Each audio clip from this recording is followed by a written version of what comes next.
Okay, now okay. Yeah.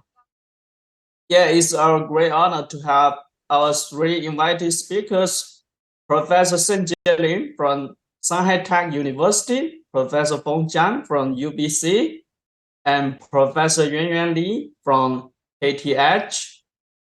They will talk about their research progress on biosource sustainable materials. Let's welcome our first invited speakers, Professor Lin from ShanghaiTech University. Let's first introduce Professor Lin briefly. Shengjie Ling is an assistant professor and principal investigator in the School of Physical Science and Technology at ShanghaiTech University. He obtained his PhD in 2014 from Fudan University and ETH as a joint PhD student. Prior to joining ShanghaiTech University, he worked as a postdoctoral associate at MIT and Tufts University from 2014 to 17. His research focuses on basic research application development and industry transformation of natural polymers. As the first or corresponding author, he has published over 120 articles in academic journals such as Nature Reviews Materials, Chemical Society Reviews, Nature Communications, Science Advances, and Advanced Materials. He has also served as the youth editorial board member of ACS Biomaterials Science and Engineering and some other journals. He served as the editor-in-chief for a monograph of fibrous proteins. He was selected for the 2022 top 2% top scientists in the world annual scientific influence ranking list. Let's welcome Professor Lin to deliver his talk. His talk is about structure, property, function, relationship of animal silks and their extended applications. Hello, Shengjie, it's yours now. Yeah, thanks, Professor Chen, for the very detailed introduction, and also very honored to be invited by as ICANX talk. So I will share my screen. Yeah. Okay. Actually, I'm not really do some biosourced material because sometimes they say the biosourced material most focus on the cellulose, chitin, or others, and most people will think that the silk actually is a very expensive stuff. So sometimes not related to the biosource, but definitely I think that's animal silk, like the white silkworm or other silk, are actually a biosourced material. So today, I just want to focus on to introduce some of my recent works are related to animal silk, and also will focus on some application of this silk material. Most are focused on the functional parts. So actually, I always start my presentation from this slide. Actually, this is a very interesting question. How thick should be a spider silk to be stopped or boiling in a full flight? I think this answer is very easy, right?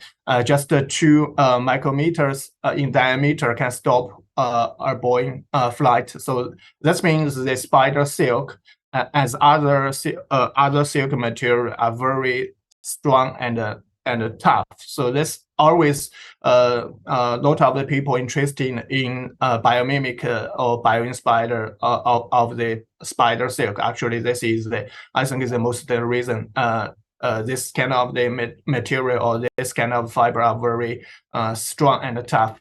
And sometimes people will feel that actually the spider silk are most strongest fiber in the world. Actually, the answer is not right. because as I show here, the Kevlar fiber have very high strength, reached 3.5 G Pascal. So that means the Kevlar actually the most strongest fiber. But if we compare the error between this strength and straight curve, then under error of this part, and you can see actually the spider have very much larger value than the Kevlar or even than some synthetic fiber. That means the toughness of the spider silk actually is the most fantastic properties of the spider silk. Indeed, if we compare the two cans of the spider silk, the toughness reached 116 or 117, and I think it is several times higher than the carbon fiber, or even much higher than the high tensile steels. So that's why a lot of people so far still very interested in the spider silk. So, but from the composite or the chemical structure, actually the spider silk or other silk material are totally same or similar. They are both are the protein stuff.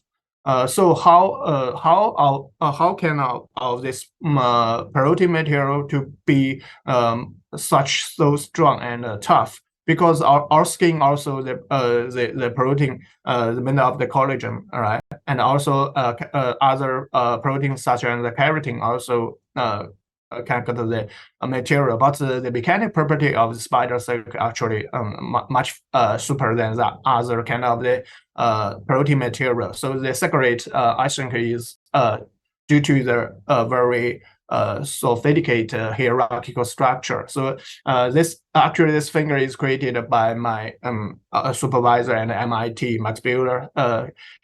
He scratched the hierarchical structure of the spider, and from this finger you can see actually the natural control their material by the hierarchical structure design, not by choosing the strongest chemical stuff. So that is the reason we can mimic this hierarchical structure to get a higher mechanical properties stuff. But today I'm not really tell the story about the spider silk. Today I will more focus on our. I think I'm much familiar with the Chinese people, because we have a long history to get the spun mori cocoon silk, to get the textile, to get to prepare the materials. So today I will focus on the cocoon silk. So I think this is also very very large wide of about of the silk material and the material which can be really be used, because actually spider silk we couldn't feed the spider like the silk worm, so we couldn't really connect the spider silk enough for clothes. But for the cocoon, actually we controlled them, or we used them. I think is more than 7,000 years. So this is actually a slide the cocoon. That means before the 17,000 years, 7,000 years ago, the human being has used some tools to cut the cocoon to make the clothes and to get the maybe not the fashion, but make the clothes. I think it's 2,000 year ago. Actually, we have used a computer language such as binary language to do the silk yarn to make the fabric, silk fabric. Actually, this is a semi-automatic device that I think this used more than 3,000 years. So far, actually, we also have many silk textile or silk fabric still use this very ancient or very old kind of the immersion. So that means we have a lot of the knowledge to control the silk processing, especially for the textile based technology. I think there's a lot of the people are very familiar with this brocade that found, I think, is 2,000 years ago. Actually, this now we also can have many of the methods to make this fabric, right? We can get a black fabric, and we can printing the different color, and then we can get this fantastic like the printing stuff. But actually, 2,000 years ago, we couldn't do in this way. So how can we control this? So actually, the answer is use this kind of immersion. So actually here you can see the 5 kind of different color, but this different color is not by printing. Actually, it is by dye the yarn, and we code the yarn to different layer, and then we can control the each layer of the structure and go to the file brocades. So I think this is a fantastic for that can be do 2,000 years ago. But I think the most beautiful or most fantastic stuff for the silk fabric that should be the drag and drop. Actually, now we have very different kinds of automatic textile or fashion technology, but so far we couldn't really do use to make the drag and drop by the machine. Actually, we also now we have some institute to replicate of this kind of the stuff, but actually we also do the manual lab, and this will take one or more than 1 years of times to get this such a beautiful clothes. So that means actually several thousand years ago, we have a lot of technology to make a very fantastic silk materials, but actually for this, for how can we get the cocoon silk? Actually, we normally think that is agriculture, small scale agriculture products, because I think that many Chinese people know that we have very small scale family to feed the silkworm and to get the cocoon and sell the cocoon to the company.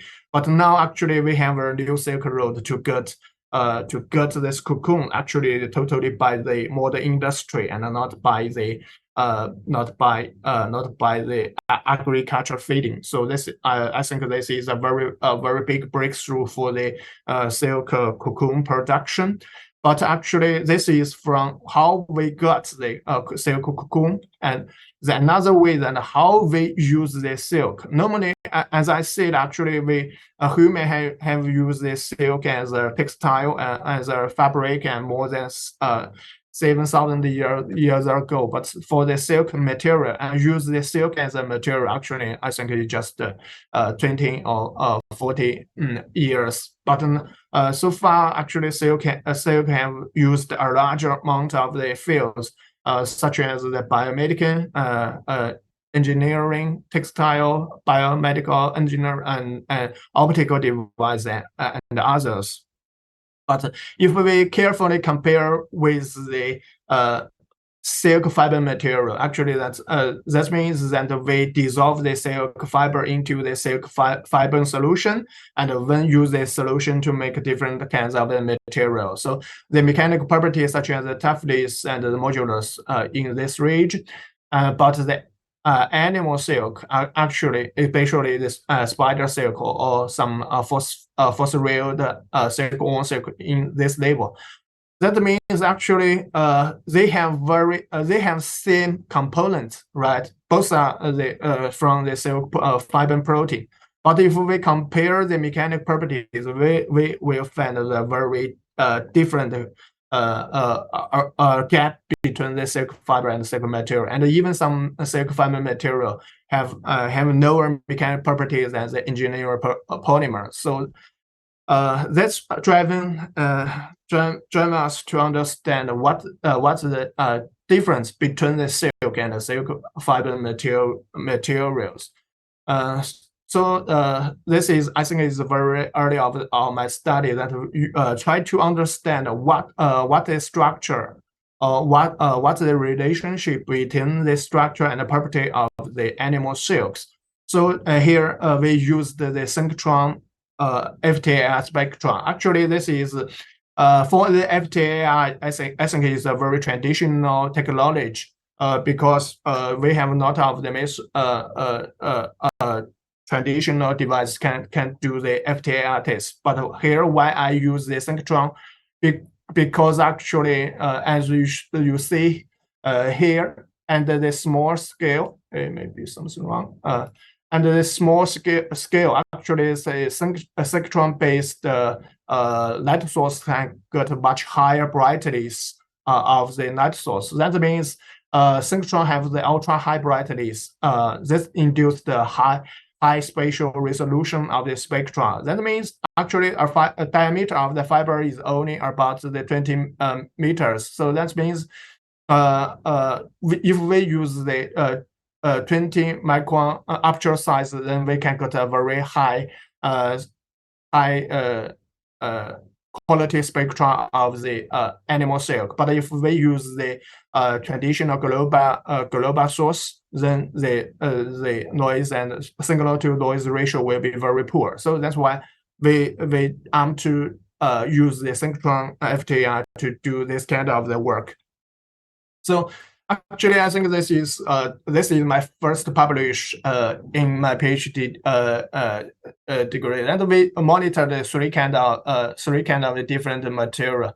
That is spider silk, white silk, and the Bambic Mori cocoon silk, and we got a very high quality spectra for the single fiber. Firstly, we are trying to do convolution of the amyloid one bond, but actually you can see a very sharp jump of the baseline in amide 1 region. So we assignment of the amide 3 region and do the deconvolution to calculate the beta sheet content of the silk material. Actually, beta sheet content always think that be very important for the mechanical property, especially for the strength of the fiber.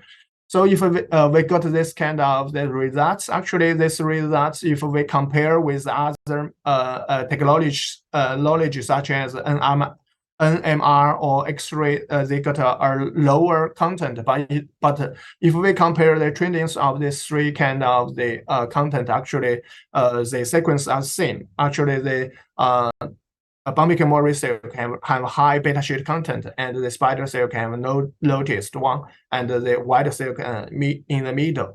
So that means use the synchrotron FTAI, we can directly monitor the signal structure of the single silk fiber. In addition, we also can use this method to understand the orientation of this fiber. Because we can insert the polarizer light in the beam line of the synchrotron base. So that means we can rotate the polarization angle and to get a different polarization of the fiber. Here I just showed 1 to lighting degree. Actually, we can do the 0 to 360 degrees. That means here you can see that actually the red one is a beta sheet, or red one also the beta sheet structure. They from the different amyloid region. They are showing very high orientation along the fiber axis, and actually for the radical structure I'm showing here, they are not really reddened, also have very slight orientation along the fiber axis.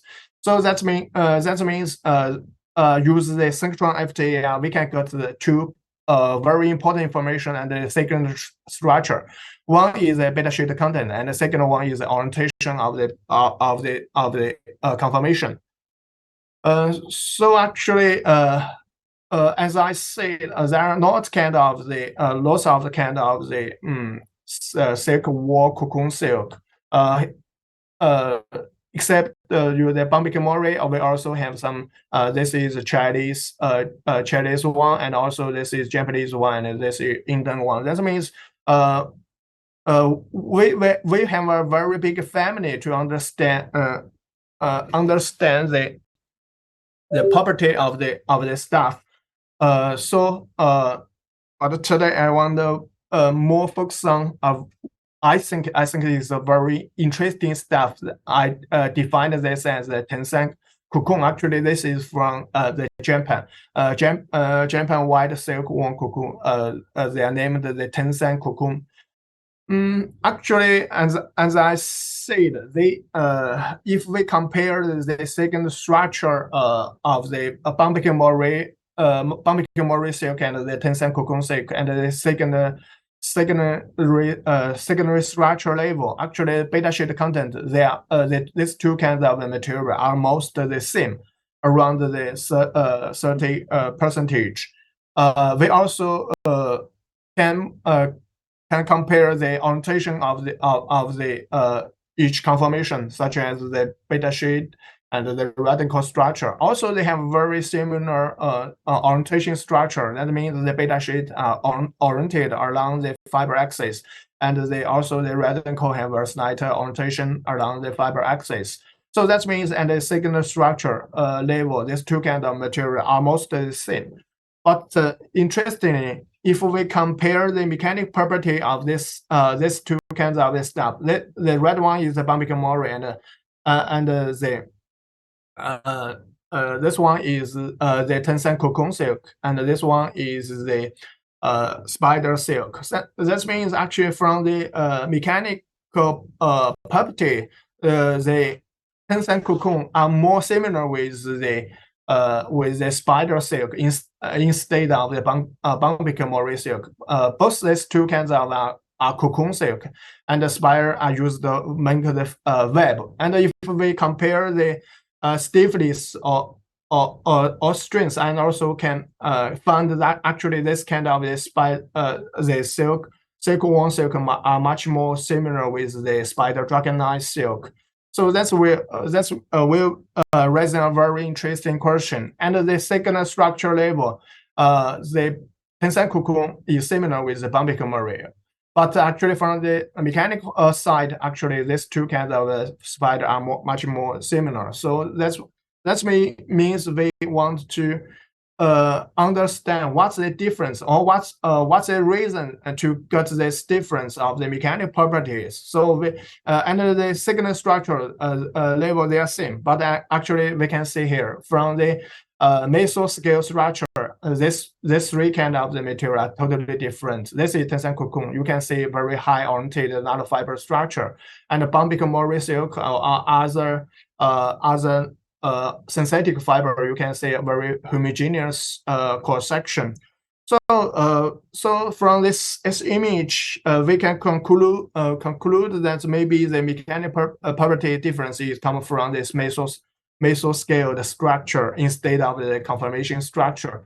Actually, we monitor the fracture surface of this kind of fiber. Actually, as I said, if you have a small enough hand, you can directly spin out this nanofiber. That means actually the fiber between the nanofiber have very weak interaction, but this in the single fiber actually they are very strong. So we got to a conclusion. That means Tencent cocoon have very high oriented nanofiber, and the interface between the nanofiber are very weak interface. So this is we scratched the hierarchical structure of the Tencent cocoon silk. I think is the most difference between the Tencent cocoon with the Bambiki Mori actually is another fiber. And also, if we carefully look at this cross section, you can see a lot of the defects inside of the fiber. Actually, this kind of the defects for the hard material are in most cases are not really a good stuff, because they will have the very high force concentration. That means that the material will break very easily. But actually, from our previous mechanical property, you can see actually this kind of silk actually is very tough, not a brighter material. So that is a very interesting point. So we are we are trying to understand what's the contribution of the nanofiber or weak nanofiber interaction for the mechanical properties. So we do a preload about the single fiber and do the stretch, and this is the fracture surface of the tensile cocoon, and you can see the nanofiber pulling out, and slippage occurs. That means that actually we have a loach here, and this fiber, the preloach and the crack not grows directly, but they will shift 90 degree and have a very long zone to grow the crack. But for the material such as pumic mori or nylon silk, they have no such kind of structure, and you can see they will break easily. Actually, this is a crack, and the crack can grow directly along the fiber axis. That means they will break easily. So we from this aspect, we got actually the nanofiber and the small size defects will increase the toughness of the material. So we are trying to develop some biomimic method to get this kind of the biomimic stuff. So now we are trying to use the pumic mori silk to do this stuff, because actually tensile cocoon is very expensive. Actually, even expensive than the gold with the same weight, because like the spider silk, the tensile silk one not easily to fading. We can only find in the wide environment. So that means, but if the pumic mori silk, we are not of the stuff in company or in industry. So we use the pumic mori to do the similar work. So how can we do this? We choose a very easy method that we directly we choose some solvent to partially dissolve the silk into the microfiber and or even the nanofiber, and then redo the biomimic spinning to get the regenerated silk. In this way, then we can get the similar structure such as the nanofiber and the weak interface, and also we do the mechanical property test, and you can say actually this fiber indeed are very tough and show a very tough fracture behavior. But if we increase the bonding between the nanofiber, that means we added more silk fiber solution in the spinning dope, and to do the spinning, that the silk solution will bonded this nanofiber together. In this way, actually, you can see this kind of the fiber are indeed brittle. And that means actually the high-oriented nanofiber and a weak interface is beneficial for the mechanical property of the silk, for the silk, actually not only for the tensile cocoon silk. So in this similar way, actually in these years, we have developed a series of the method to get the spinning dope of the silk regenerated silk solution. One property of this kind of stuff that we can get the pneumatic solution, or using then we can use the liquid crystal spinning method to resemble this solution into the fiber. Actually, in this way, we developed not by the solvent method. We use the solution water solution.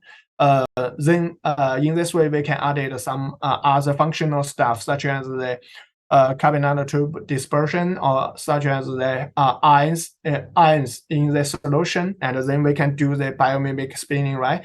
Like the natural spinning, they are indeed the liquid like spinning. Then we can resemble this fiber, and we can get a very complex hierarchical structure, and also because we have ions inside, so that means they have conductivity. But in this way, if we prepare this kind of this stuff, actually this material will like will very will vertic. That means they are not elastic stuff. But in the most functional application, way more like the mechanic property, like the elastomer, right? Because such as the artificial skin or even the strain sensor. So we also develop some methods such as the mechanical training to get the high orientation of the nanofiber structure and to get the second network structure to increase the interaction between the molecular weight. In this way, we can get the conductive fiber with this properties very similar with the skin tissue. In this way, then we can also get the mechanical property very similar with the skin tissue. That means they have very elastic property. That means if we do the cycle stretching, that in each cycle the loss will be very small. So that means that we can get the elastic fiber. And also because the ions inside, so they are conductive. So in this way, they also can back to their initial region rapidly. So in this way, we can do the strain sensor, right? Actually, this is a very simple application that we can show that how this kind of the biomimic fiber to be functionalized. But in my side, actually, I want to make this kind of the conductive fiber or conductive biomimic fiber more smart or more intelligent. So we also developed some spinning method to get some more complex fiber structure. For example, we do some we combine the electron spinning with the bond spinning and to create our dielectric surface of the on this silk ionic fiber that we can assemble to a triple electron nano generator. So in this way, actually, we have the core layer that are conductive and the surface layer that dielectric. So in this way, we can get the triple electrical nano generator, and we use this touch and separate process, and we can get the triple electron singulars. Actually, different materials touch with this kind of stuff have different singular shape or spectral shape. That means we can use some technology to distinguish this different signals. So in this way, we combined the machine learning and some IoT technology to get a very I think this is a very smart gloves to identify the types of the materials. For example, as I show here, we have different kinds of boards in touch with the this ionic nano generation stuff, and from this touch they can go to this spectral signal, and from this spectral signal they can compare with the training set and to identify what kind of the material of the board and to deliver it to right box. So I think that this is what I want introduce in this brief talk. But actually, in my group, based on the silk material, we have developed a series of the silk functional material. But the starting point we are trying to use the mechanic property advantage of this kind of the silk to enhance the functional or structure property and the functional relationship of the silk material family. Okay, actually, this work totally not done by myself. Actually, by my team. Also, some work are actually previous done by my PhD or postdoctorate. So thanks all of these supports, and most importantly, thanks our audience.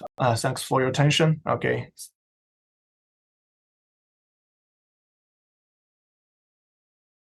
Yeah, very excellent talk. Very interesting talk. In this talk, we learned that Professor Ling can transform this natural material silk into very fancy functional materials. I really love this talk. I hope the audience love this talk too. Let's go to our next speaker. A little bit. Yeah, our next speaker, Professor Feng from UBC. Let me first briefly introduce Professor Jiang. Professor Feng is an associate professor at the University of British Columbia and also a Tier 2 Canada research chair in sustainable functional biomaterials. He received his PhD degree in macromolecular science and engineering from Virginia Tech in 2011 and postdoc training from University of California, Davis, and University of Maryland, College Park. His research areas focus on sustainable isolation and modification of lignocellulosic nanomaterials, as well as advanced nanomanufacturing of bio-based products developments for emerging thermal, environmental, electrical, and energy applications. He has published over 100 journal articles in high-impact journals, including Chemical Reviews, Progress in Material Science, Advanced Materials, SS Nano, Advanced Functional Materials, and so on. As of July 2023, his research has been cited for more than 9,500 times, and he has an H index of 46, a very high value in bio-based materials area. He served as editor of carbohydrate polymers. He is the 2021 recipient of ACS Cell Himfa Young Investigator Award, 2024 recipient of UBC Faculty of Forestry Outstanding Research Award, and so on. He also holds several leadership roles in ACS Cell Division and Happy Nano Division. His research has generated 4 patents and several provisional patents and has been reported by over 300 different medias, including CBC, CTV, and so on. Professor Jiang will deliver his talk on development and application of bio-based functional nanomaterial. Feng, is yours now. Okay, thanks, Xiaoji, for the kind introduction as well as the kind invitation. So it is my great pleasure and honor to be able to share my research in this IconX youth talk. As introduced today, I'm going to talk about the development and application of bio-based functional nanomaterials. So here I use bio-based, but actually, so most of the work we are doing is a nanocellulose, like cellulose-based. So the outline I'll give some background, and mostly I will focus on the research interest or three research interest at UBC. One is sustainable nanocellulose isolation. The second one is structure construction, and also the third one is advanced applications. So here's my lab. At my lab at UBC, we call it Sustainable Functional Biomaterials. So in my lab, so we are dedicated to develop high-performance cellulose-based materials in the pursuit of sustainable solution for climate change. So basically, we're trying to use natural polymers and to use them as a replacement for those petroleum-based materials. So as you may know, cellulose, and this is really a very hot topic, and I think many of you probably have heard about this, or maybe even use this, or even doing some research on the cellulose or nanocellulose. So cellulose, as you know, cellulose is the most abundant polymer on Earth. So the annual production of cellulose is 1 trillion tons. So you can find cellulose from all the different lignocellulose biomass, for example, trees, agriculture waste, and the grass, and also some even cross ocean animals. So so why we are interested in cellulose? Because if you look at the lignocellulose biomass, right? So the cellulose is now existing as the individual cellulose chains. So the smallest building block in the lignocellulose biomass is we call it elementary fibers. So if you look into the elementary fiber is consisting of several, like a lot over 20 or sometimes 36 of the individual cellulose chains. And within those cellulose chains, so they are hydrogen bonding by those intramolecular and the intermolecular hydrogen bonding with each others. And then this will give you the very high crystallinity. And also this high crystallinity, as previously introduced by Professor Ling, right? So in the silk protein. So those high crystallinity, the hydrogen bonding between them will introduce very good mechanical properties.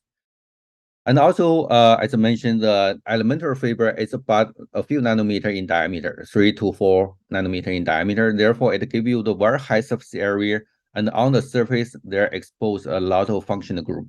Here is mostly primary hydroxyl group and the secondary hydroxyl group.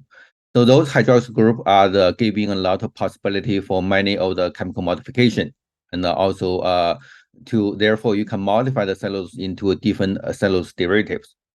So those are the advantage for using cellulose, and that's also why the reason nature has selected cellulose as the building block for many of the the tall trees, because the excellent mechanical property. So given all those interesting characteristics, so researchers have been trying to use nanocellulose as a building block for making more advanced structure or for advanced applications. So as we know, so nature built the cellulose is for the structure application. So it's not that easy for you to extract the cellulose and to make those into elementary fiber. So that's not the purpose of why nature making cellulose. Nature making cellulose is mostly to serve their own function instead of serving the human beings' purpose. So however, people have been finding ways trying to isolate the elementary fiber into nanocellulose. So there are two types of nanocellulose. Just very brief introduction. So first type is cellulose nanocrystal. Basically for cellulose nanocrystal, so you can isolate those nanocrystal, basically the crystalline region. If you look at the elementary fiber, there are crystalline region and also disorder region, or sometimes we call it amorphous region. So amorphous region, it has loosely hydrogen bonded. So those are more accessible to chemicals and to energy. So therefore, those are very easily to be hydrolyzed or to be degraded, and then leaving this crystalline region. So the crystalline region is really raw, like nanoparticles. It has very high crystallinity. Crystallinity of this is about like 30, can be over 90%. Also, it has very low yield because you remove the amorphous region. So another way people isolating nanofiber is by elementary fiber is by peeling the individual elementary fiber from each other. So we know within the cellulose fibers, elementary fiber, they also have a lot of interfiber hydrogen bonding. So therefore, people have been modifying the surface to reduce the hydrogen bonding strength, and then therefore you can peel the cellulose nanofiber into the elementary fiber into the cellulose nanofiber. So cellulose nanofiber is very long. It has very high aspect ratio, and also they are flexible because it contains both amorphous region and also crystalline region. And also it can have high yield because there's no dissolution of the amorphous region or no degradation of the amorphous region. So those essentially are the two types of nanocellulose has been researched for let's say over 70 years. So since the CNC and in the 1950s and also CF in the 1980s. So my research here at the UBC, so we are focusing on the three pillars. So first one is how we can isolate the nanocellulose from the lignocellulose biomass, and also sometimes we also isolate the lignin-containing cellulose nanomaterials because we want to maximize the high yield of the biomass utilization.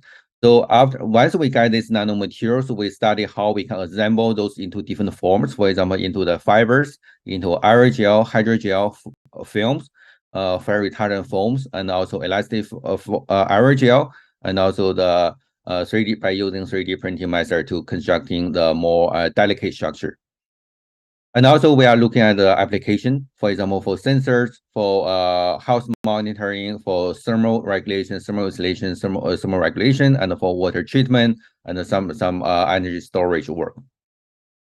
So due to the time limit, I'm not going to introduce all the different works, but I will select some of the topic that to introduce briefly of each aspect. So for the isolation, as I mentioned, isolation of nanocellulose has been existing for many years, right? So even after so it's after I would say after the 21st century. So there have been witnessed a lot of research activities in cellulose nanocrystal and cellulose nanofiber isolation. For example, cellulose nanocrystal was reinvented by Derek Gray from McGill University, and the cellulose nanofiber mostly people using temporal oxidation or from Tokyo University Isugai. So those are excellent material, but right now with people calling for more sustainability, so we are looking at more sustainable ways in isolating the nanocellulose. So one way to enhance the sustainability, so in my opinion, is trying to use recyclable solvent. So those solvents can be reused and recycled, and therefore you don't have generate a lot of chemical waste. So in this couple hydropolymer review, so we reviewed several different sustainable nanocellulose isolation method. So for example, here, so in this figure, we show the deputated solvent. Deputated solvent is a very good solvent. It has been used a lot for the biomass pretreatment as well as for other material fabrications. So advantage for using deputated solvent is those are easily recyclable. So you can also do some in situ derivation. For example, by choosing the different hydrogen bond donors, so you can have the carboxylation reaction on the surface, and also you can have some catenization, and also some other derivations. So there's a lot of chemistry you can do during the isolation process. And also you can tune the morphology. You can get depending on the strength of the assay, you can get the cellulose nanocrystal, or you can get the cellulose nanofibers. So in this work, so we for the first time we will exploring using the three component of ternary deputated solvent, trying to see whether we can isolate the lignin containing cellulose nanocrystal from the high lignin content pulp. So previously, people mostly using the pure pulp because pure pulp is very easy to work with because the lignin and the hemicellulose has been removed from the pulping process. Therefore, so you only have the cellulose in there, and the cellulose is very easy to be modified and to be isolated into nanomaterials. However, as I mentioned, so the pulping itself is not very sustainable process. It requires a lot of water and it requires a lot of chemicals. So therefore, we are trying to see whether we can use a high lignin content pulp. For example, here we use a mechanical pulp. Mechanical pulp is basically you take the wood chips and you just going through some high temperature refining, and then you return majority of the lignin, as you can see from the color. So there's about 20 to 30% lignin are still there. So therefore, in that case, we are minimizing the material loss from the pulping stage. However, as we know, the lignin present in the lignocellulose biomass is to prevent the degradation of the cellulose, right? So because the cellulose can be easily degraded by fungi, and the lignin, by having a layer of the lignin protection, so you can protect this. You can protect the cheese and protect the lignocellulose biomass from being degraded. So therefore, it has been a great challenge trying to produce a lignin-containing cellulose nanocrystal. So here we have these three components. We have the choline chloride acid. Choline chloride as serving as a hydrogen bond acceptor, and then we have the oxalic acid as hydrogen bond donor, and also we introduce another toluene sulfonic acid, which is a strong acid, also as hydrogen bond donor, as well as catalysis. So we can go through the reaction, go through the isolation, and then we can just using gentle blending, household blender, so we can get this lignin containing cellulose nanocrystal. We can see there's a cellulose nanocrystal you can see here, and also there's a lignin particle. You can observe like spherical lignin particle being preserved in the suspension, which you can also tell from the color, the brown color, which is coming from the lignin. So very briefly about the deputized solvent. If you have now been working with deputized solvent, so basically it's very simple to synthesize. You just get like 2 or 3 different salts. So one is for example choline chloride is serving as a hydrogen bond acceptor, and then you have the oxalic acid and the toluene sulfonic acid. So individually they all appear as a solid material, solid salt crystals, right? So the melting temperature is about 100 degrees. Therefore, at room temperature, they appear as a solid.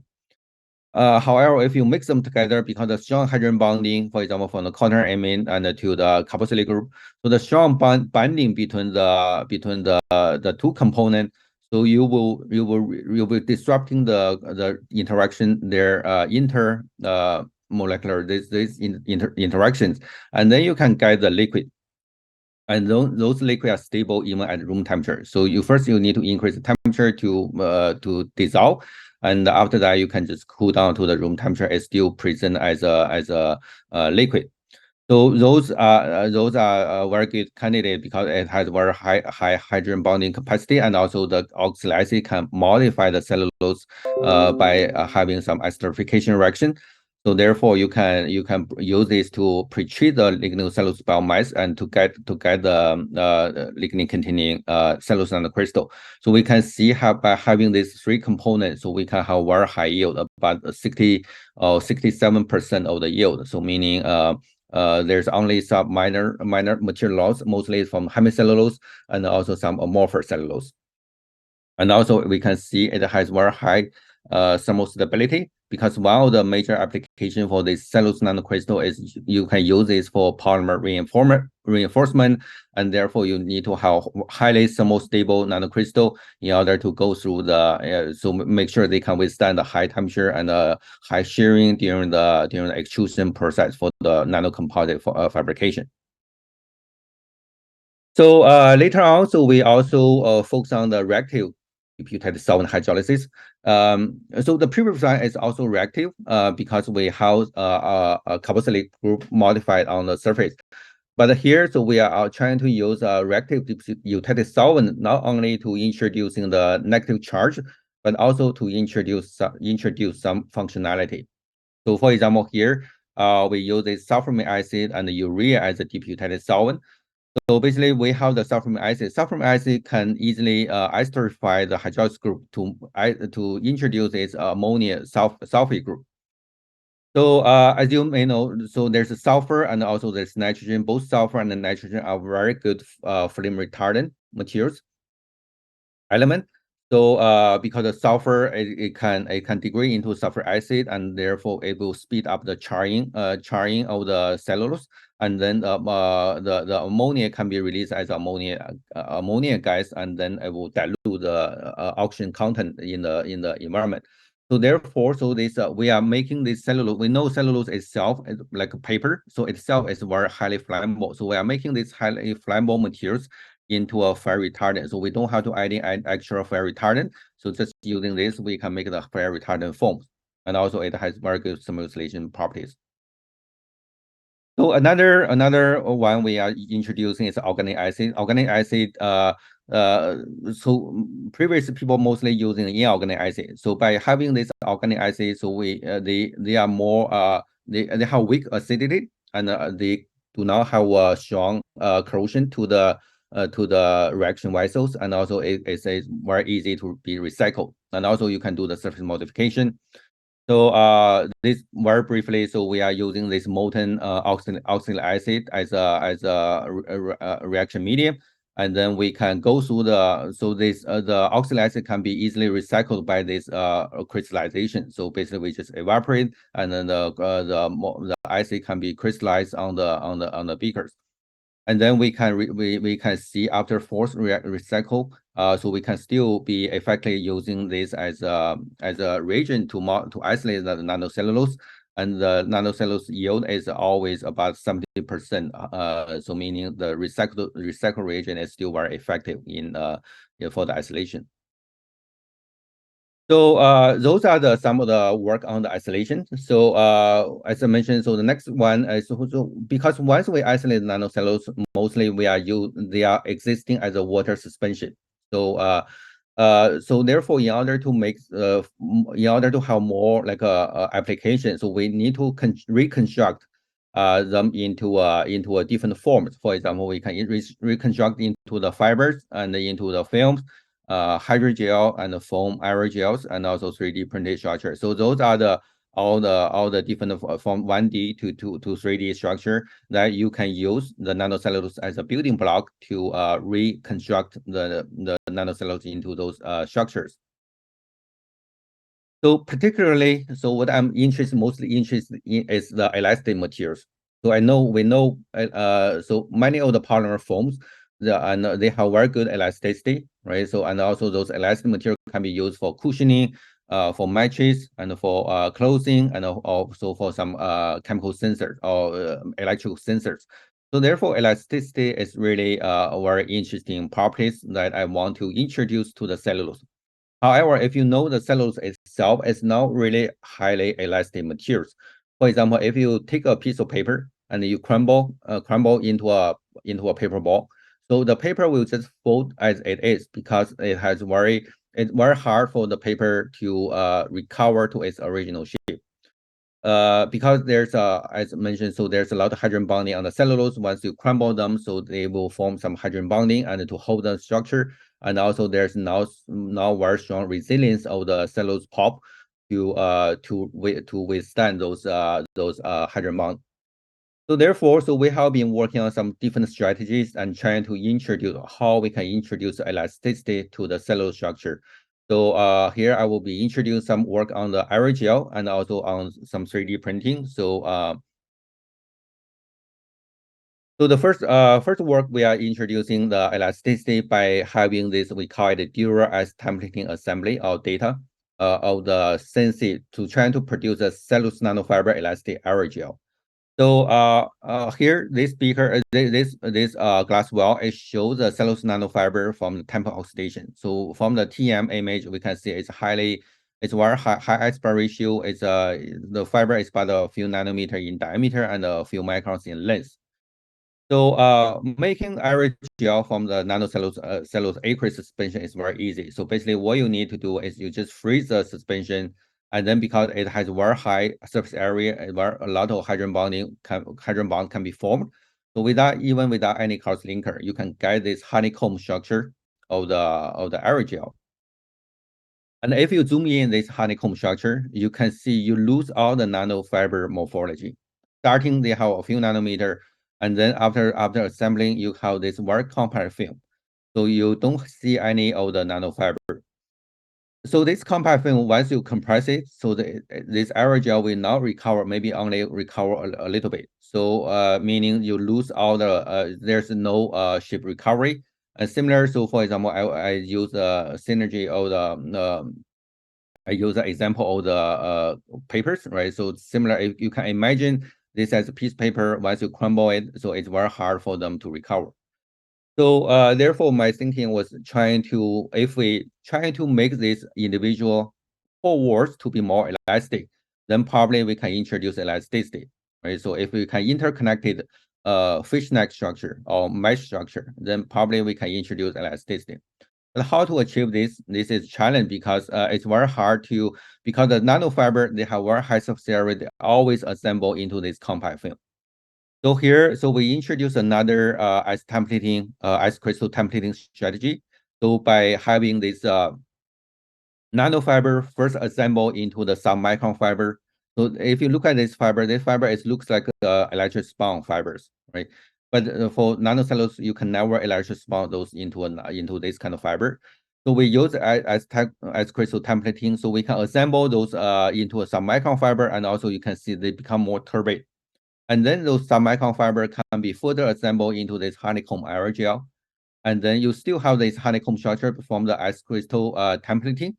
And also, if you look at this film again, so you see they have the interconnected fiber. Those fiber, because they have increased diameter, therefore they have reduced surface area, and therefore they do not assemble like more compact as a cellulose nanofiber itself.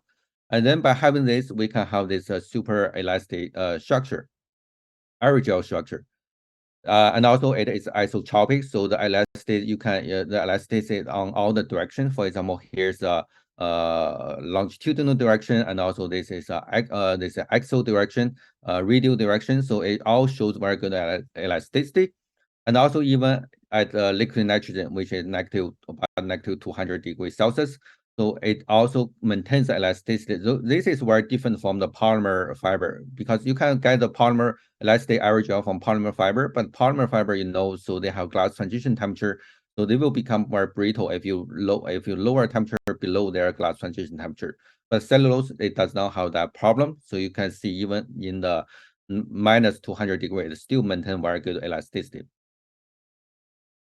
So further on, so we try to see how we can simplify the process, because the dual ice templating, we know the free drying, the ice templating free drying is very energy intensive process.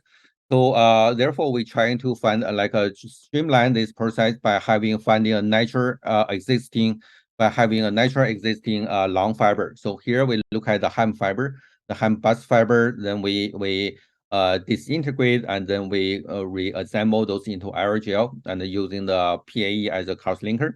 And then we can also get a super elastic aerogel without going through the dual ice templating process. So this is a very straightforward process, and also it is highly scalable for this simple process.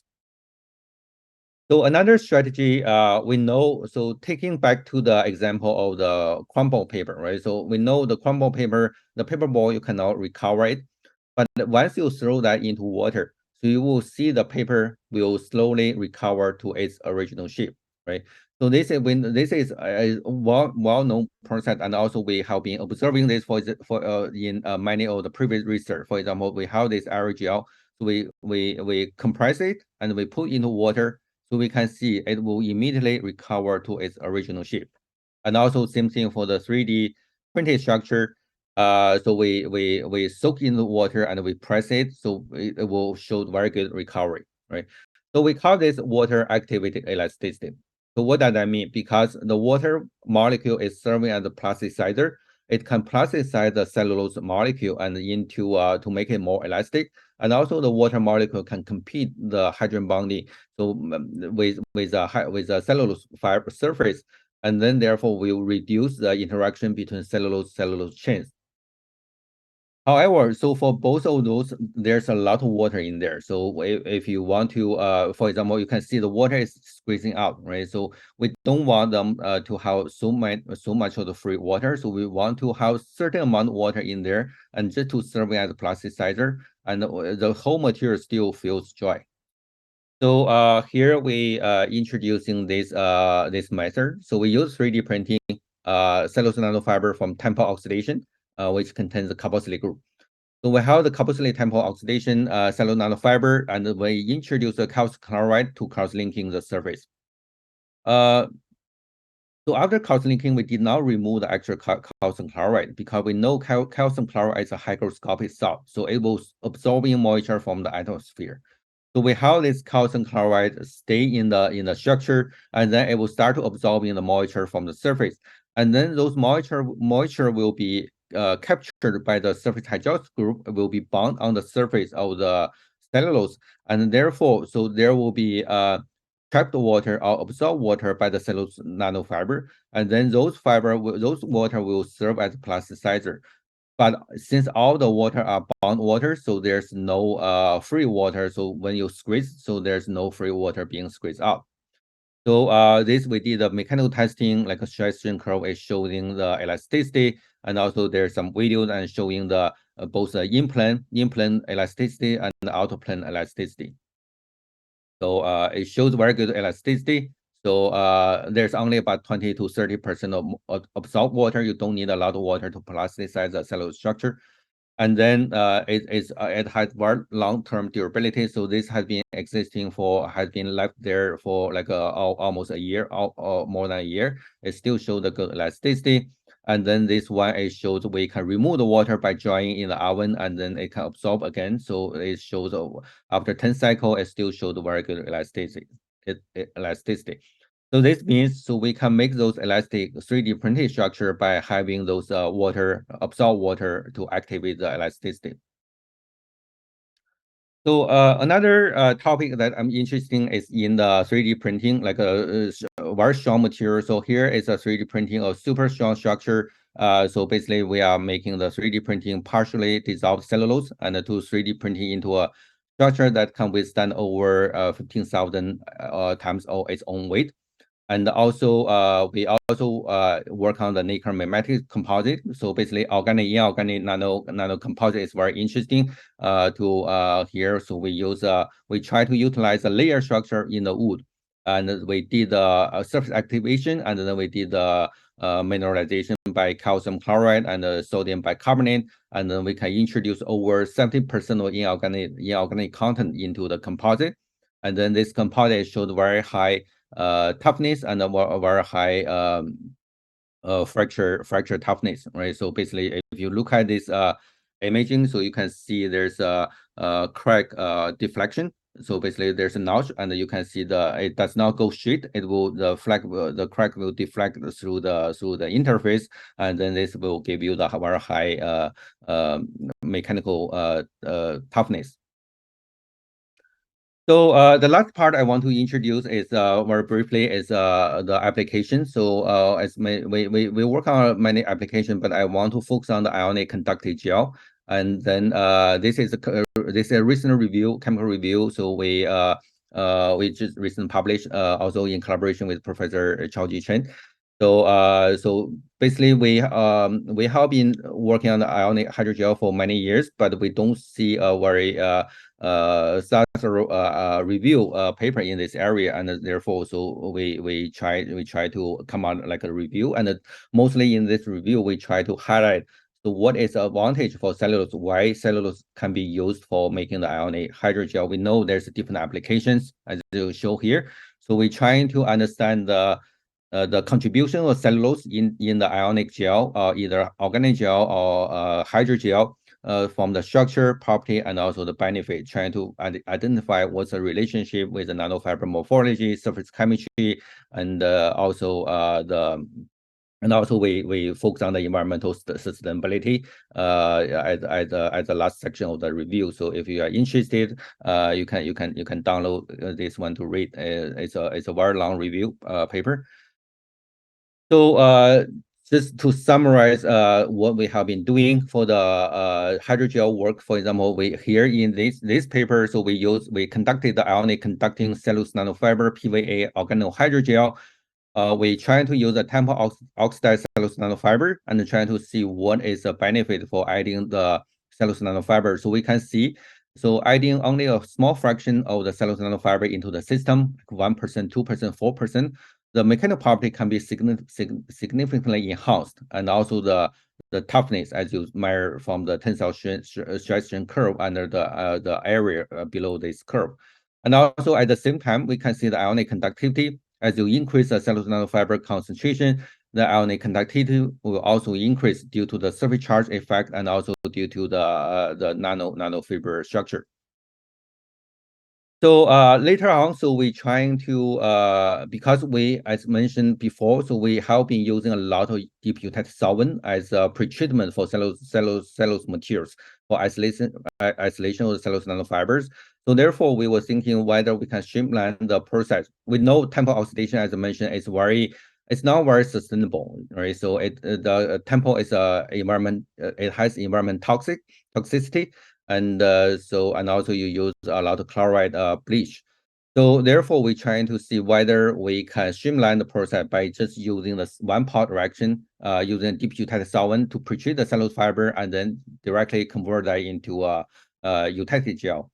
So here we use the carbon chloride and acrylic acid in the future we will polymerize the acrylic acid into PA. Right. However, after the modification, because the acrylic acid does not has very strong acidity, so we couldn't get the cellulose nanofiber. So eventually we got cellulose microfiber, but surprisingly, so even with the cellulose microfiber, it shows very good mechanical enhancement. So therefore, we concluded that we do not really need the nanofiber for the reinforcement. So cellulose microfiber can also be serving as a reinforcement for the eutectic gel. And then we did some application for the human body finger bending, finger movement, and also some ECG like a electrode for detecting human health.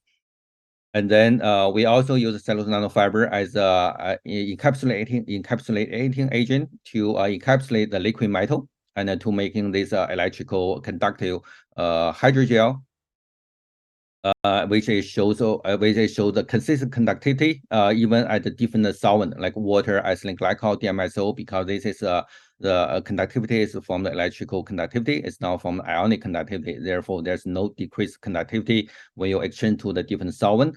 By exchanging to this solvent, you can have very good anti-freezing properties, and also it can also sense different kind of texture of the surface, and also the bending, and also serving as a flexible cable for the electrical transmission. So we working with cellulose, we are also very interested in the ionic liquid, because ionic liquid is a very good solvent to dissolve cellulose. However, in this work, we are trying to inhibit the dissolution of the temporal oxidized cellulose nanofiber by the ionic liquid, because we found that once the cellulose is dissolved, it loses all the benefit. So therefore, we use hydration interaction by introducing some water in order to prevent the dissolution of the temporal oxidized cellulose nanofiber. And then from there on, so we can construct the very highly stretchable and very high performance iono gel. It shows a very good mechanical enhancement, and also it can use as a temperature sensor and also humidity sensor. So with this, I would like to conclude my talk. And also, as mentioned, so this is done mostly by the student working in the lab. So including postdoc and a PhD student, those highlighted in red are still in the group, and those are also people have left the group. So and also the funding agency for supporting the research. As well as for your attention, and thank you. And if you have questions, this is my email address. Thank you. Thanks, Professor Jiang, for the excellent talk. Yeah, in this talk, Professor Jiang has a lot of progress by isolating cellular nanofibers and modified, assembled, and then make it into multiple functional materials. It's very interesting. Yeah, the audience are welcome to ask any questions for Professor Jiang and also for Professor Ling. Yeah, let's move to our last speaker.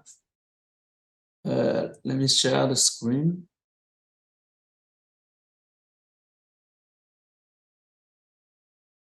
Yeah, our last speaker, Professor Yuanyuan Li from KTH. Let me first briefly introduce Professor Li. Yuanyuan Li is an assistant professor, head of biocomposite divisions at KTH Royal Institute of Technology, Sweden, and a PI in the Woblenberg Wood Science Center and Woblenberg Initiative Material Science for Sustainability. She received her PhD degree in 2014 from Nanjing Forestry University. During her doctoral studies, she visited University of Maryland, USA. She moved to KTH as a postdoctoral fellow in 2015. Her group focused on wood nanoscience and nanotechnologies development and applications, including transparent wood and wood aerogel. She has published over 70 papers in numerous high-impact journals, resulting in an H index of 44 until July 2023. She received the Yuanyuan Junior Scientist Award in 2021, 2023 Ghana Standard Foundation's Conference Development Award, and the 2023 ACS Cell Division Canva Young Investigator Award.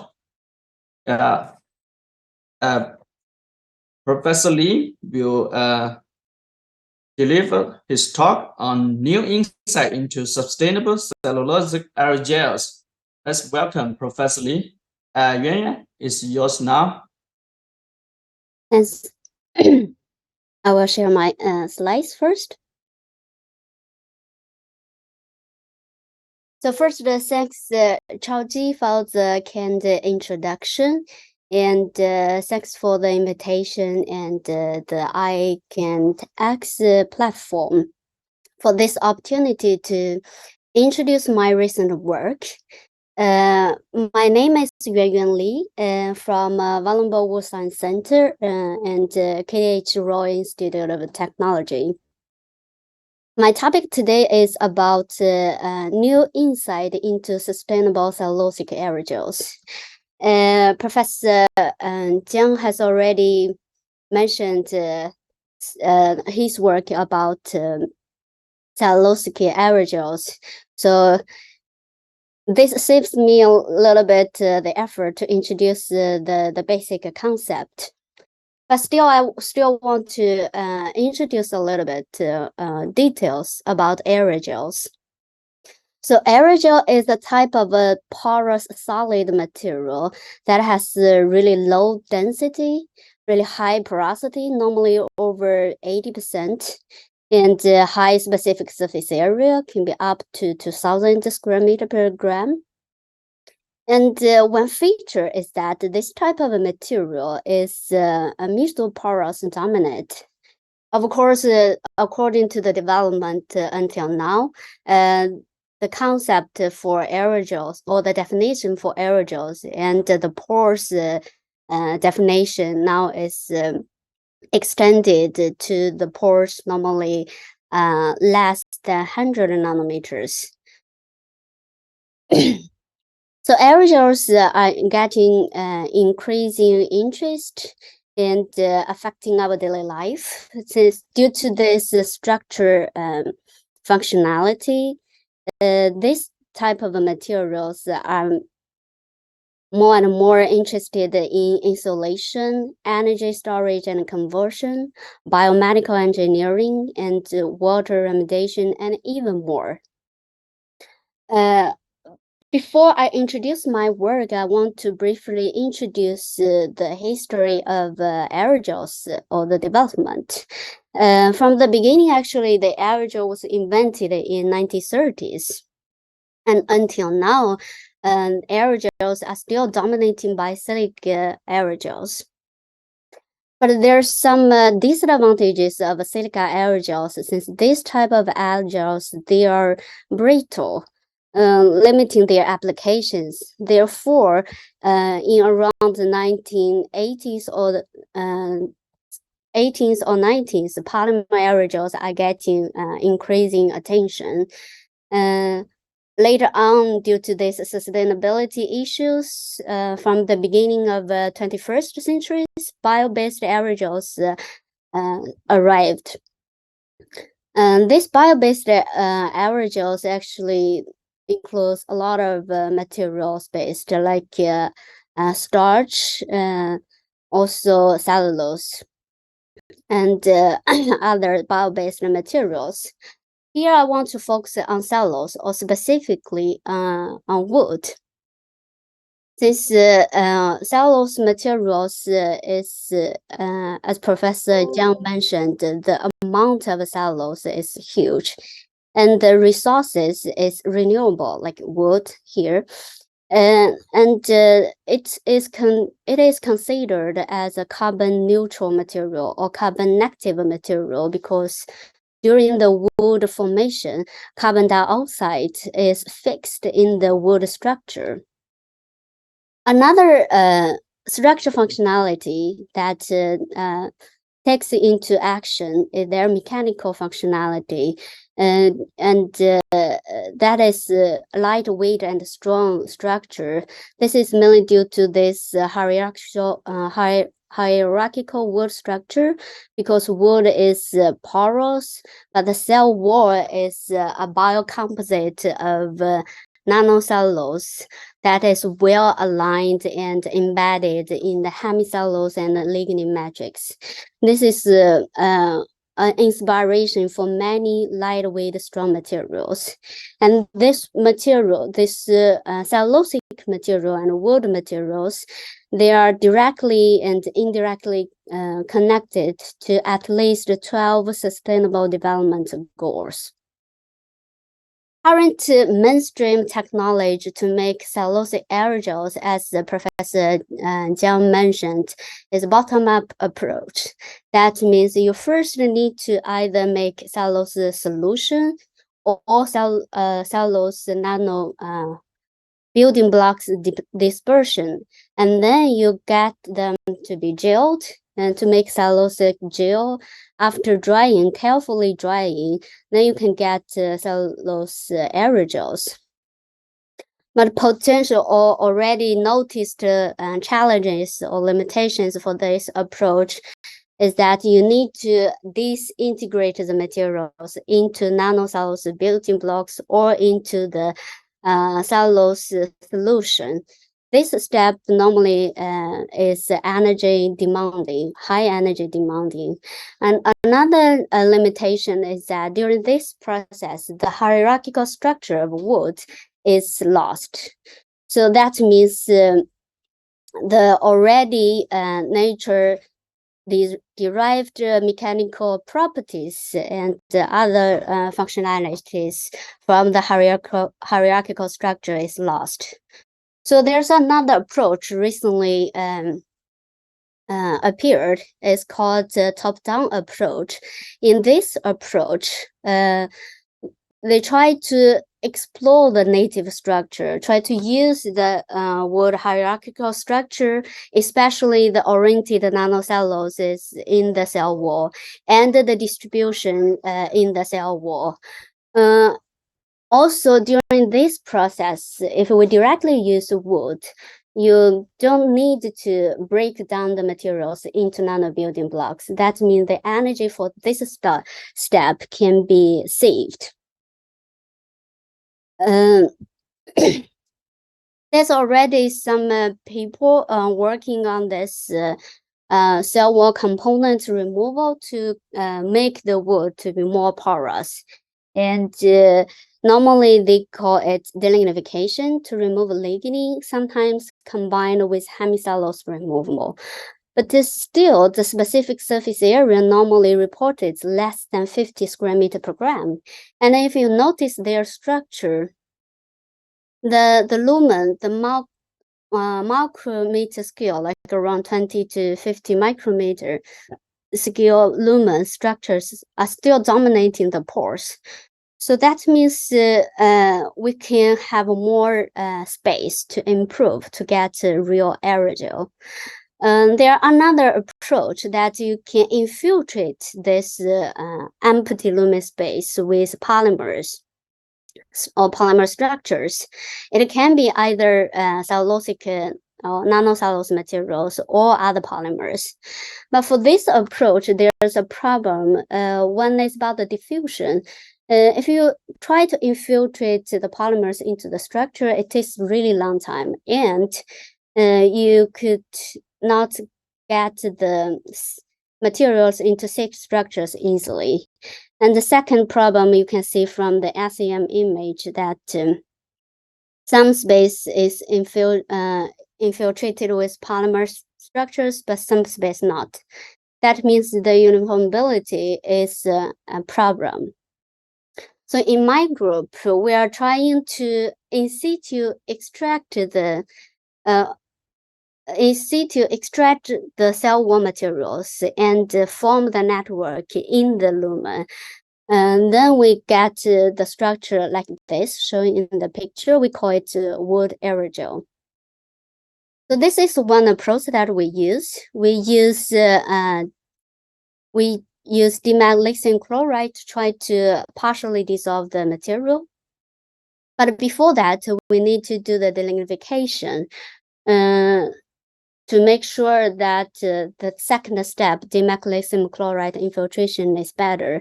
So we do the delignification first, and after the delignification, we can see that we generate a lot of pores that give better diffusion for the following treatment. Then we do the dimagnesium chloride treatment for around 24 hours. After regeneration in acetone and freeze drying, we get a structure similar to the original one, but here you see it's white. And if we try to analyze this structure under SEM, and we see that a lot of nanofibril networks generated in the lumen space. And the nanofibrils diameter is around 10 to 20 nanometers, and the pores normally less than 100 nanometers. Therefore, we think we form wood aerogels, and this type of networks is relatively uniform compared with the infiltration method. And you can see that networks forms in the whole area. For this type of structure, we characterize their properties and to see if they are real aerogels. So as I mentioned, aerogels normally have high specific surface area. And we do the BET specific surface area characterization, and we see that it's over 100 square meter per gram, and it can be up to 250. An interesting point is that the degree of orientation, that is the cellulose orientation in the structure, is around 0.83. That is really high. If you notice the nanocellulose based, normally it's low, less than 0.7. So this high degree of orientation is also an advantage for mechanical properties. So this shows here the advantage. This structure give combined high specific surface area and high strength compared with nanocellulose based aerogels. Then we want to know what is the mechanism for the formation of this type of structure? Already, our hypothesis that is cell wall partial dissolution and regeneration. We still need to get some improvement or support. So we did XRD characterization. And we found that the crystal structure of wood didn't change. They keep cellulose one structure, but the crystallinity decrease. That to support our hypothesis that part of cell wall is dissolved but regenerated in the lumen. Since we know that dimagnesium chloride dissolve cellulose after regeneration, they regenerate amorphous cellulose. But dimethyl lithium chloride system has a problem. So for people who are working on dimethyl lithium chloride, they know that this chemical system is toxic and very sensitive to moisture. So the reproducibility is not really high. This is also a problem for us. After we get the first data, we redo it. It takes like around a year to get our initial data. So this is a headache for us, and we want to change this for further study. So we collaborate with people at the University of Helsinki. They prepared ionic liquid for us. And this is the structure of the ionic liquid. We call it MTBD MMP. This is a strong ionic liquid that reacts with lignocellulose really well. So we can see that we can, if we try to control the treatment time, we can see the formation of the network in the lumen structure and the specific surface area development during this stage. And this system is successful. And after we generate the structure and we characterize the material, in addition to the high specific surface area we get, the mechanical property is also similar to the one that we get from dimethyl lithium chloride. What we are happy with this is that this system is not that sensitive to moisture and easier to work with, that we can get the structure really easily and get more uniform structure. You can see from here, from different directions. But still, yes, after we get this structure and we characterize this structure, one that we want to do is the thermal conductivity. Since we get this whitish nano structured aerogel, we characterize the thermal conductivity, and we notice that this type of wood aerogel normally would in the longitudinal direction or along the fibers. And the thermal conductivity is really high because it's almost empty.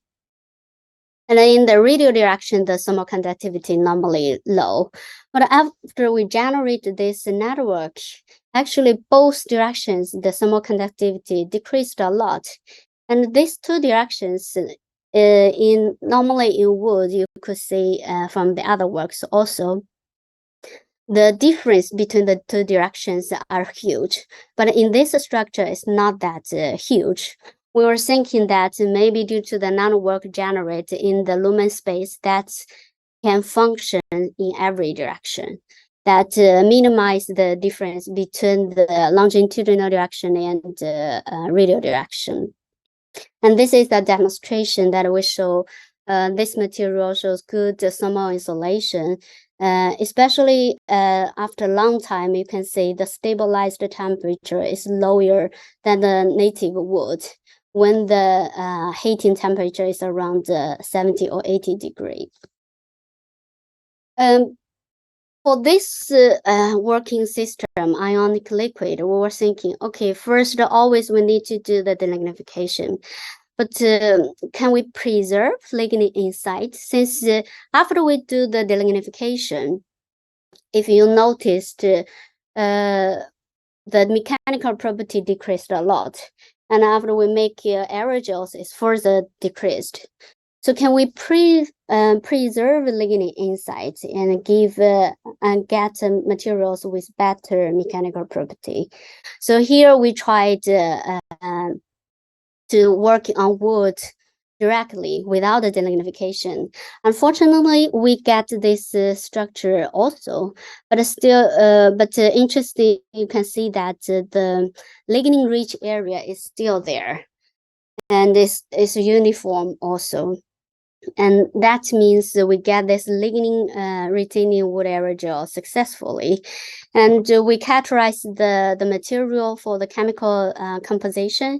It has a similar composition with the native wood. That's surprised us.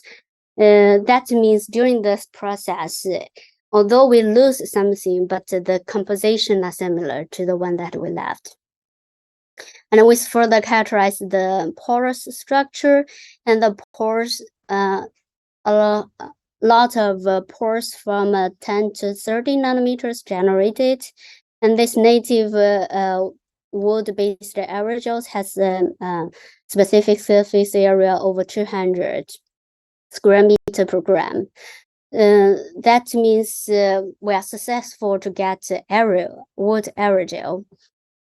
But we also want to know, we see from SEM the lignin rich area is there, but we are not sure since no chemical structure characterization carefully show where the lignin distribute.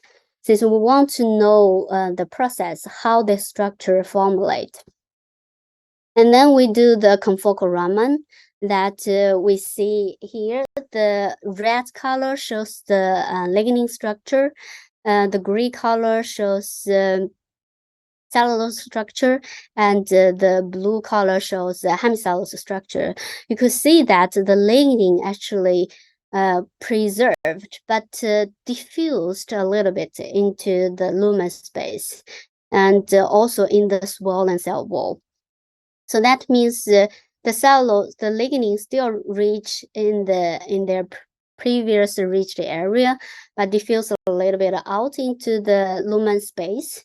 And in the lumen space, there's not only cellulose, but also hemicellulose.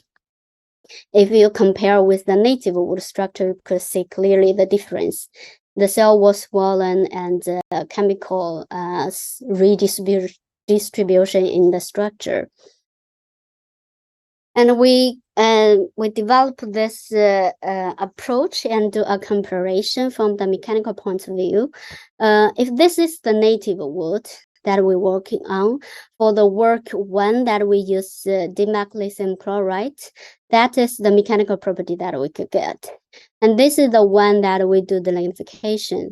That means if we do the lignification, we always get lower mechanical property for this aerogel. For ionic liquid based aerogels, the structure is a little bit better, more uniform. So the mechanical property is similar, a little bit higher. But if we try to preserve lignin inside, we get much higher mechanical property, even better than the lignified wood. And this is also similar to native wood. And this type of mechanical data can be changed depending on wood, on different wood densities or different wood species. These values change.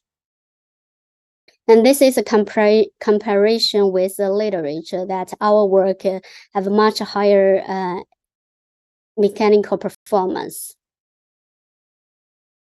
And this ionic liquid treatment based on native wood also shows another advantage is the flexibility of the material and the shape memory property. That means when you get the treated hydrogel, before you dry it, you can shape the material to any shape that you want. You can even bend. After drying, they can keep their shape. If you re-wet in water, they can recover to its original shape. So you can do this shaping for many times. So this is an advantage for further application, that if you want to use wood or you want to have an aerogel that you can try to bend the shape according to your demand, you can use this method. Ionic liquid is a good chemical system, but it's expensive. It's not that sustainable from that point of view. So we were thinking, can we use other chemical system that is greener? We know that for cellulose people, sodium hydroxide can dissolve cellulose at certain conditions. So we try to optimize the condition and use sodium hydroxide to treat the wood. And we're directly working on native wood. And after our optimization, and we can see that we can still get this type of structure and very uniform for large structure with like 5 by 5 by 5 centimeter block. Interesting that sodium hydroxide treated wood aerogel has much higher surface charge. This is understandable since lignin reacted with sodium hydroxide and degraded during this process. And this phenolic hydroxide groups released a lot and gave a better surface charge. Even though during this process lignin degraded and dissolved out, cellulose and hemicellulose also will react with sodium hydroxide. So give the structure similar chemical composition with native wood, very similar to the ionic liquid treated wood. And for this type of structure, we were thinking, okay, with the nano channels inside, with nano networks inside and high surface charge, how can we use it? One application is this hydrovoltaic energy harvesting. Although the detailed mechanism is not clear until now, but most accepted mechanism is the streaming potential and streaming current. That means when the electrolyte, here is water, passes through a narrow channel with surface charge, just this double layer mechanisms, they form this stable potential and current. When this process is continuously between the two ends, you can get stable current and potential. Here shows the difference between the wood aerogel and the native wood. You could see that for native wood, this means native balsa, and this means native birch. The potential is really low, less than 50 millivolt. When we generate this aerogel structure, both from native or the lignified, the potential is much higher, can be up to 100 millivolt. And you can also see the current changed a lot due to this nanowire generation and the charge increase. One interesting point that we found is that lignin is also important for this for this energy generation, especially at a high pH. Since the phenolic hydroxide groups can give much higher zeta potential when the pH is higher. After optimize the pH and optimize the device, we can get the power density over 1,000 nanowatt per square centimeter. This is much higher than the normal reported hydrovoltaic energy harvesting.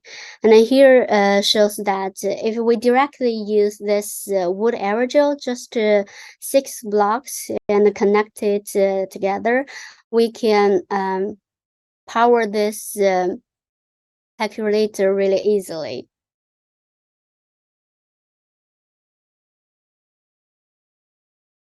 So for this structure, in addition to the application that I mentioned, thermal isolation, shape memory, or the hydrovoltaic energy harvesting, you can also try to functionalize this structure for different applications. You can either decorate the structure with metal particles or metal oxide particles. You can also infiltrate polymers into the structure very easily. And if you want, you can directly carbonize it to make carbon aerogel directly and use for energy storage and conversion. In summary, I talked about the top-down approach to make cellulosic aerogels from wood. We call it wood aerogels. Talking about the fabrication approach that is partial cell wall dissolution and regeneration, and get this type of structures.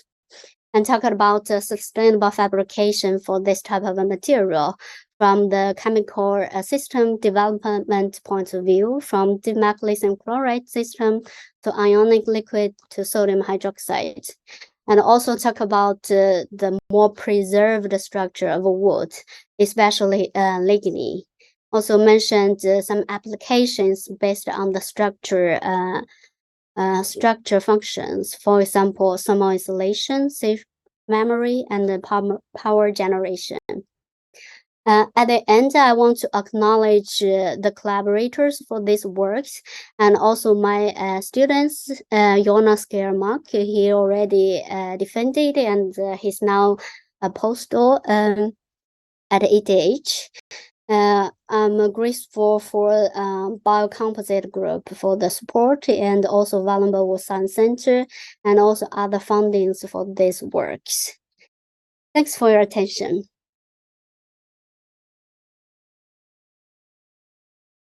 Thanks, Professor Li, for the interesting talk. Transforming native wood into a new type of aerogel materials, which is different from the bottom-up approach. In this case, you preserve the natural hierarchical structure of wood. It's very interesting.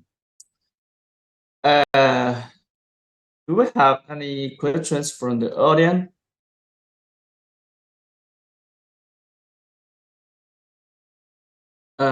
Professor Jiang and Professor Lin, yeah, you can turn on your video. We can have some discussions.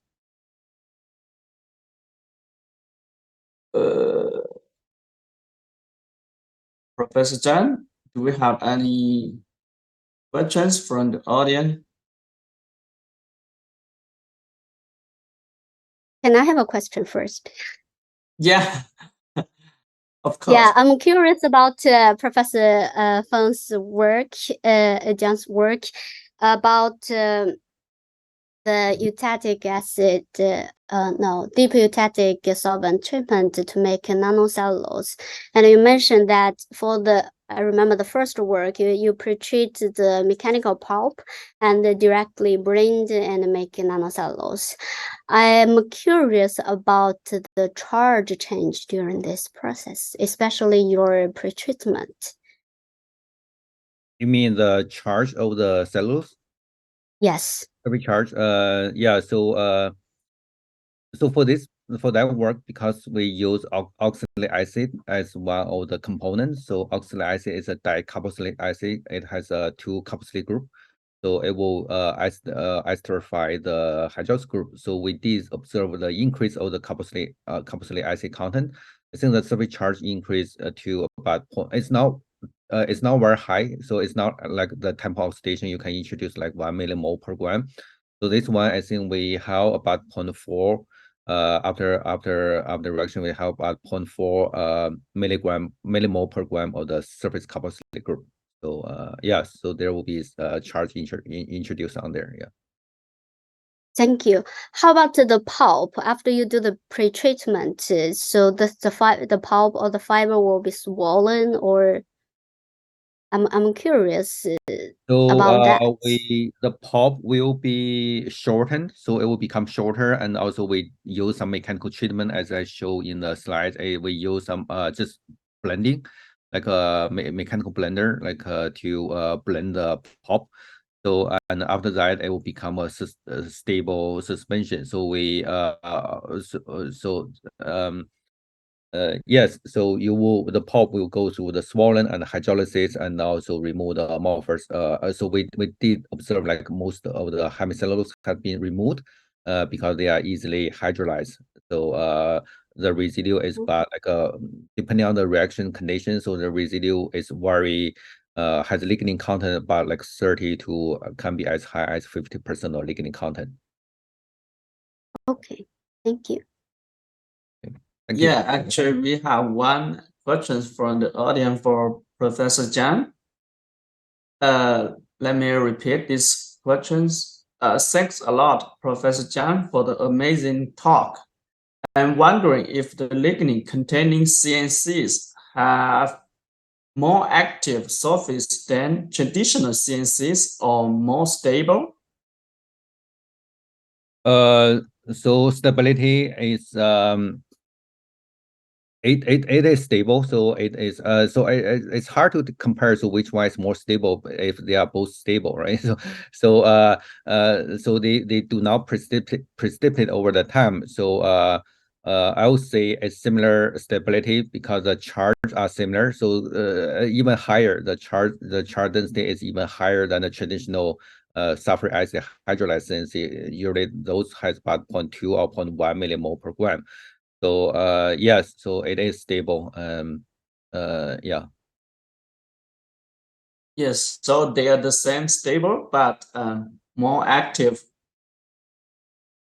with larger surface charge density.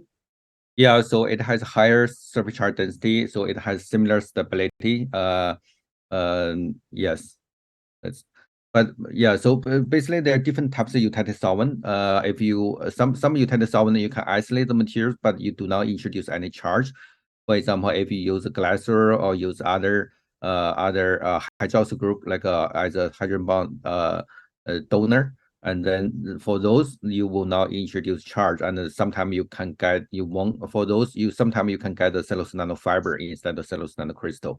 So it's totally depending on what kind of component you have in the deputated solvents. Yeah, thank you. Okay, thank you. Yeah, if we don't have Maybe I'll ask question for Professor Ling. So very interesting talk about the protein fibers. So I think you show one slide. You were showing you use a synchrotron FTIR, right? So to characterize the beta sheet and alpha helix. So my question is, and also you show the spider silk and also cocoon silk.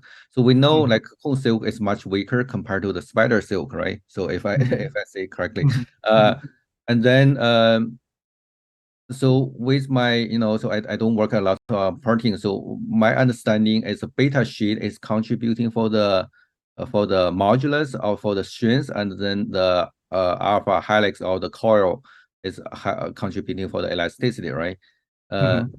So I do see one of the slide you show. I think the spider silk has lower beta sheet. So can you explain why those so yeah, just educate me about the mechanical property, the structure relationship.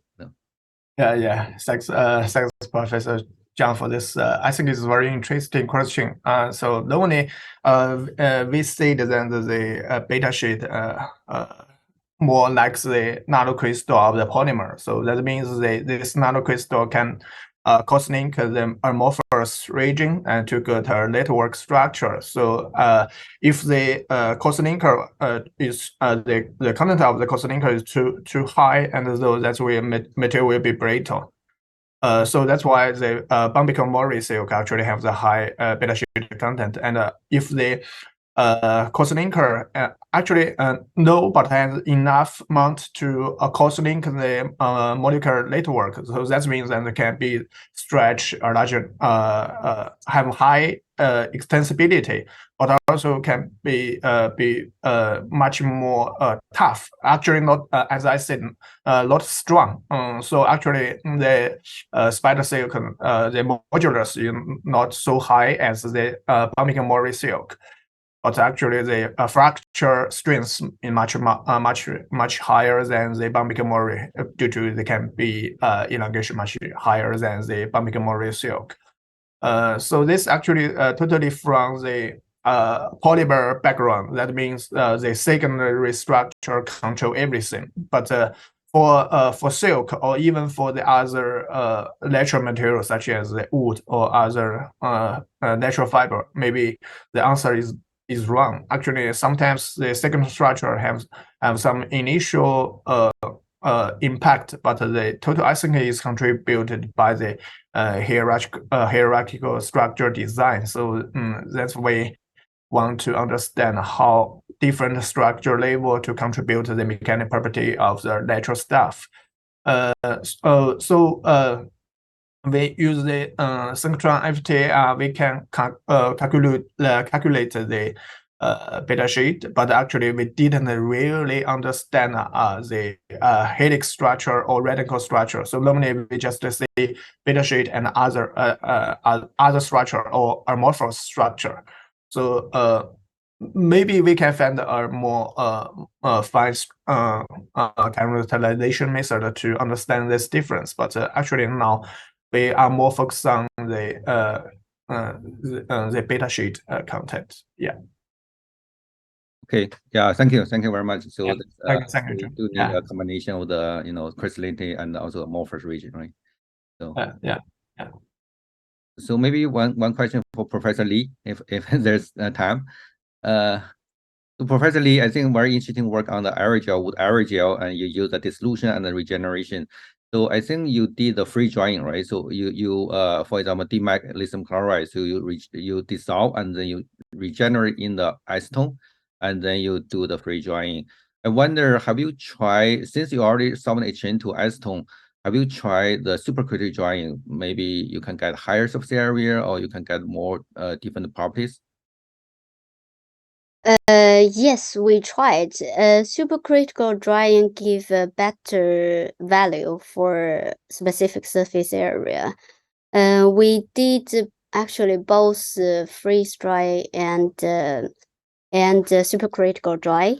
And for the SEM images, it's really interesting. Since for SEM images, we use the freeze dry and really easily to see the structures, but the value that we get is much lower than the supercritical dry that we obtained.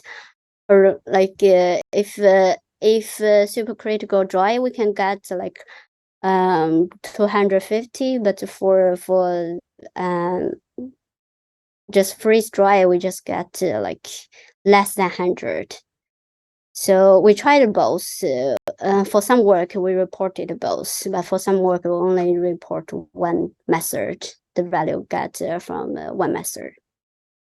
Yeah. So for post drying, you can get a highly like the infield, right? So you can get the cell wall. So so there's no difference about the distribution of the pores of the fillers.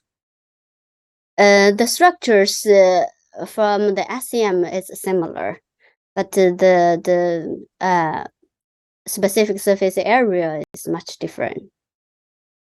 Okay, thank you. Very interesting. Thank you. Yeah, maybe we have one last open questions. Actually, the topic of this news talk is.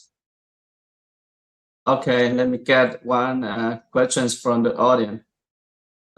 Questions to all speakers. What biological traits engineered by gene editing will further improve your work? Yeah, Professor Ling. Yeah, I think that's easy for the silk for the protein material, right? That's you can construct any amino acid sequence and by the gene design, and also you can express by the E. coli system or other stuff, and you can directly realize the de novo design of our protein material. Actually, we also do this kind of the work in our lab. So I think this is my answer. Yeah, thank you. Professor Jiang? Yes, I didn't do much work on this, but I know researchers have been using the genetic modified wood to making the nanocellulose, and also previously mostly people doing the genetic modified poplar, mostly poplar, is trying to make the lignin more easily to degrade it, right? So those are the back to the bioethanol production. So making more ester bond, so you can easily degrade the lignin. I'm sure. So for example, the deputated solvent that can be easily, if you have the lignin modified structure, you can lignin can be easily removed. And also, I think I have seen paper people reporting the nanocellulose produced from the genetic modified wood. You got different crystallinity, you got the different morphology. So yeah, I think this is a new area. People probably will see a lot of future publication in this area, using genetic modified species instead of the natural species. Yeah, thank you. I'm in the same area, similar area with Professor Jiang, so it's really similar. But maybe one more aspect is about the processing. So people working on this genetic wood for easier processing, like not only nanocellulose but also extract materials out for other functionalities. Yeah, it's promising, but also very complicated.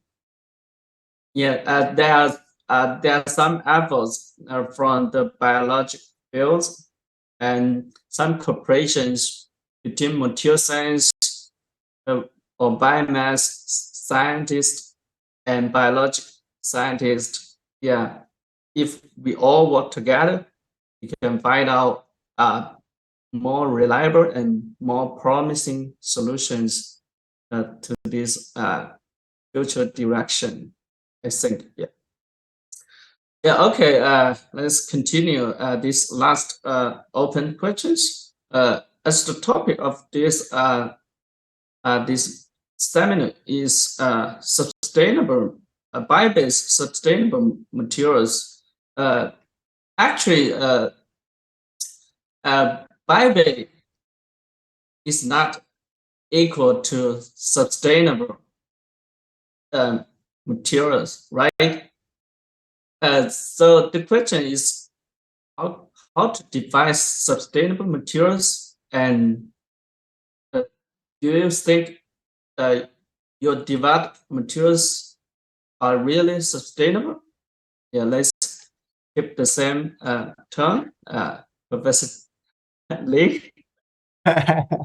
Actually, this is not my answer, but some others have reported that actually the silk products not the sustainable stuff, because actually we used a lot of the lab to feed the silkworm, and to use a lot of the chemical to get the trees also, such as of this.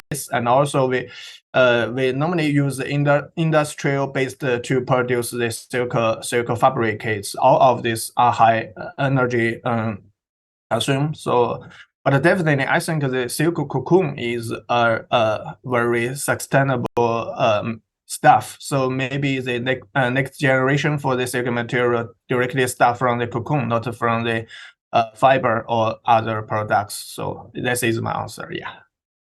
Yeah, Professor Jiang. So yeah, I agree. I totally agree with your point. So some material from the sustainable, renewable material does not mean the final product is sustainable or renewable, right? So that's why, as I mentioned, so nanocellulose, some of the nanocellulose production is not really sustainable. So if you calculate the carbon footprint, they are really high. So they are much higher than the petroleum based. Right, so that's why while my research trying to find more sustainable way in isolating the materials, I'm sure, yeah, I think this definitely needs a lot of the collaboration between people working on the life cycle assessment, and the people working on the material design, people working on the material, even some chemistry like chemicals, right? So trying to make some of the chemicals more sustainable, and also making the process more sustainable. And then in that case, you can have a more sustainable end products. Otherwise, just have the raw material as sustainable is not enough. Yeah. So this is my point. Yeah. Yeah. I totally agree with Professor Ling and Jiang. But maybe I was also thinking how to define your material processing is sustainable.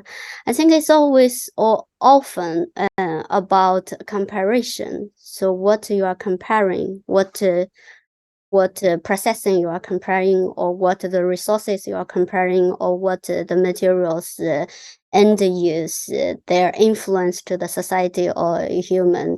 What is that, comparing with the others? So maybe when we talk about sustainable, we need to talk about from which aspect we are talking, or to compare with what materials or processing or influence. Yeah. Yeah, I agree with you all. Yeah.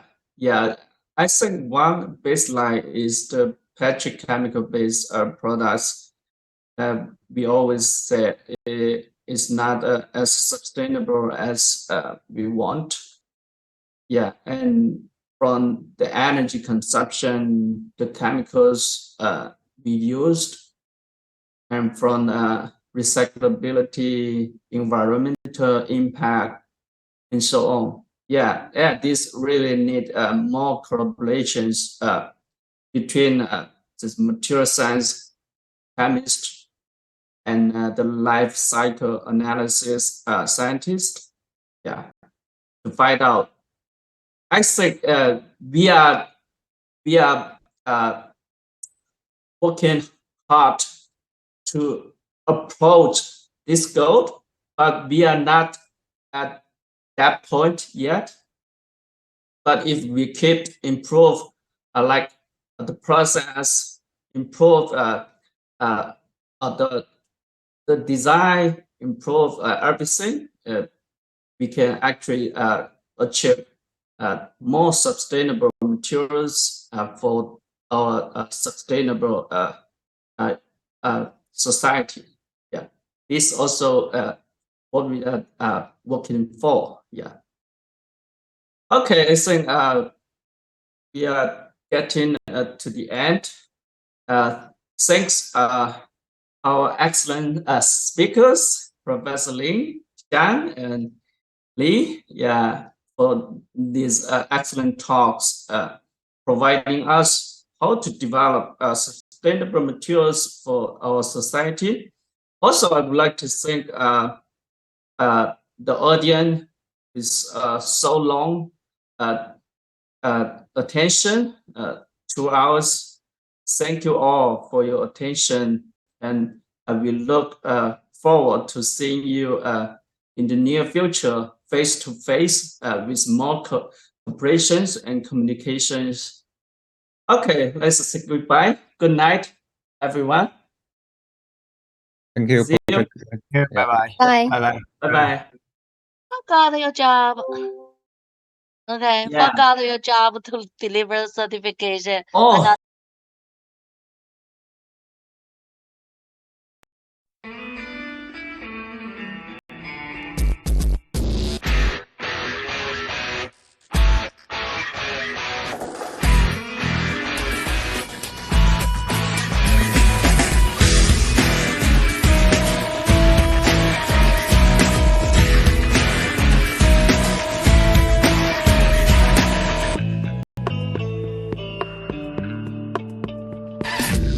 不再是奇迹，不再是幻想，此刻真感觉全世界为我鼓掌。不必太在意身旁惊奇的目光，可以点点头，可以放声歌唱。我创造奇迹，我拥有梦想，我希望看见所有骄傲的脸庞。不再为曾经失败放弃或感伤，努力才是真的方向。I can， 没有什么可以阻挡心中无限的力量。I can， 你也能够像我一样飞越最高山岗。I can。没有什么可以阻挡心中